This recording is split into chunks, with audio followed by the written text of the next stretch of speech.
लैला मजनू की प्रेम कहानी। लैला राजघराने से संबंध रखती थी, वो बहुत सुंदर थी। मजनू ने जब पहली बार उसे देखा तो वो उससे प्यार करने लगा। वो उसकी खूबसूरती पर मरता था। एक दिन वो उससे मिलने उसके महल पहुंचा। वहां जाकर वो उसके कमरे में गया और अपने जेब से पायल निकलकर उसके खूबसूरत पैरों में पहना दी। उसके बाद उसने उन पैरों को अपने होठों से चूमा। जब वो दूसरी पायल पहनाने लगा तो लैला ने करवट बदल ली। फिर मजनू ने दूसरी पायल नहीं पहने और उसे निशानी समझकर अपने पास रख ली। जब सवेरे राजकुमारी लैला उठी तो उसने अपने पैरों में उस पायल को देखा, वो हैरान रह गई। अगले दिन मजनू फिर राजमहल गया और सीधे लैला के कमरे में पहुंच गया। वहां जाकर उसने लैला के गालों को छुआ और फिर वो उसके कदमों में आ गया। तब उसने अपने जब से दूसरी पायल निकलकर उसे पहना दी। जब उसके पैरों को चूमने लगा तो लैला ने करवट बदल ली और मजनू ने देखा कि लैला के पैर में पायल नहीं थी। उसने कहा कि हम तो अपना दिल भी तेरे कदमों में रख गए और तूने उसे ठोकर मार दी। तभी लैला जाग गई और मजनू को पकड़ लिया।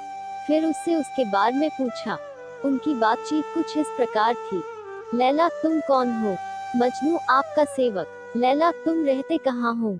मजनू, आपके चरणों में। लैला, तुम काम क्या करते हो? मजनू, आपकी पूजा। और यह कर मजनू ने लैला के पैरों को चूम लिया। लैला उससे बहुत खुश हुई और वो भी उससे प्यार करने लगी। लैला ने मजनू को अपने पास आने को कहा तो मजनू ने जवाब दिया कि वो तो बस आपके कदमों में अपने उम्र गुजारना चाहता है।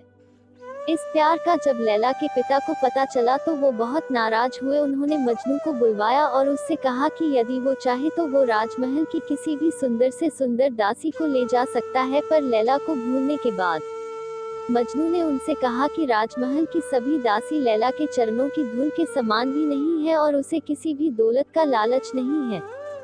इस पर नाराज होकर लैला के पिता ने मजनू को देश निकाल दिया और लैला की शादी किसी राजा के साथ कर दी। लैला शादी के बाद अपने पति के साथ इराक चली गई। वो खुश नहीं थी। लैला इराक पहुंचकर बहुत बीमार हो गई। तब वैद्य ने राजकुमार से मजनू को बुलवाने को कहा। तब राजकुमार ने मजनू को बुलवाया। मजनू राजमहल पहुंचकर लैला के कमरे में जाता है। लैला वहां पर सो रही होती है। मजनू लैला के पैरों के पास बैठ जाता है और उन्हें चूमने लगता है। तभी लैला जाग जाती है और उसे उसके कदमों से उठने को कहती है। तब मजनू कहता है कि वो बस अब इन पैरों में ही रहकर इन्हें चूमना चाहता है। तब लैला के बार बार कहने पर मजनू उससे गले मिलता है। तभी वहां पर राजकुमार पहुंच जाता है और वो मजनू को लैला के चरणों में देखकर अचंभे में पड़ जाते हैं और वो उन दोनों को आजाद कर देते हैं। जब लैला और मजनू दोनों वहां से चले आते हैं तो रेगिस्तान में उन पर हमला होता है और लैला वहीं पर मर जाती है। मजनू भी उसके गम में मरने लगता है तो उसे लैला को दिया हुआ वचन याद आता है कि वो उसके कदमों में ही मरेगा। तब वो उसके पैरों के पास जाकर उन्हें चूमता हुआ मर जाता है। वो प्यार आज भी अमर है। ऐसे प्रेमी बहुत कम मिलते हैं जो एक दूसरे के लिए जान भी दे देते हैं।